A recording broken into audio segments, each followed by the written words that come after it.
Hello बच्चों, आइए प्रश्न को देखते हैं। तो प्रश्न में दे रखा है 298 केल्विन पर उत्क्रमणीय अभिक्रिया के लिए साम स्थिरांक के 200 है। 298 केल्विन पर डेल्टा जी नॉट का मान क्या है? यहाँ चार विकल्प दे रखा है, ए बी सी डी। आइए मुख्य अवधारणा की चर्चा करते हैं। मुख्य अवधारणा, तो प्रश्न में क्या दे रखा है? 298 केल्विन पर उत्क्रमणीय अभिक्रिया के लिए साम्य स्थिरांक 200 है। 298 केल्विन पर डेल्टा जी नॉट का मान क्या है?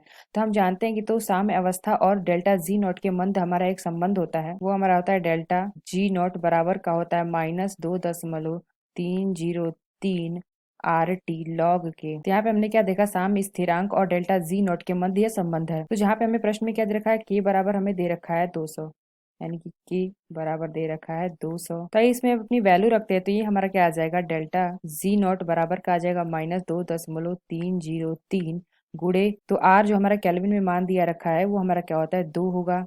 आर बराबर 2 हो जाएगा और टी हमारा दे रखा है 298 गुड़े लॉग के की वैल्यू हम रख देंगे तो ये हो जाएगा 200। इसको हल करेंगे तो ये हमारा क्या आ जाएगा, डेल्टा जी नॉट बराबर आ जाएगा माइनस का 1372.588 गुड़े लॉग 200 का मान हमारा कितना होता है, 2.301। तो यहाँ से हमारा क्या आ जाएगा, डेल्टा जी नॉट बराबर हमारा निकल के आ जाएगा माइनस का 3158.324 कैलोरी। तो यहाँ पे अगर विकल्प में देखें तो हमें किलो कैलोरी में दे रखा है, तो इसको हम किलो कैलोरी में चेंज करेंगे तो ये हमारा क्या होता है, एक कैलोरी बराबर होता है 0.001 किलो कैलोरी। तो यहाँ से हमारा डेल्टा जी नॉट का मान क्या आ जाएगा, डेल्टा जी नॉट यहाँ पे हम किलो कैलोरी में इसको चेंज कर देंगे तो यहाँ पे दशमलव हमारा आगे आ जाएगा, यानी कि 1 2 3। तो यहाँ पे हमारा आ जाएगा 1 2 3, यानी कि 3 के बाद यानी कि माइनस का 3.158 किलो कैलोरी। तो ये हमारा आ गया डेल्टा जी नॉट का मान। तो आइए अपना विकल्प देखते हैं कौन सा विकल्प सही है। तो पहला कह दे रखा है माइनस का 13.13 किलो कैलोरी, तो ये हमारा विकल्प गलत होगा। बी कह दे रखा है माइनस का 3.158 किलो कैलोरी, यानी कि जो हमारा बी विकल्प है यह विकल्प हमारा सही होगा।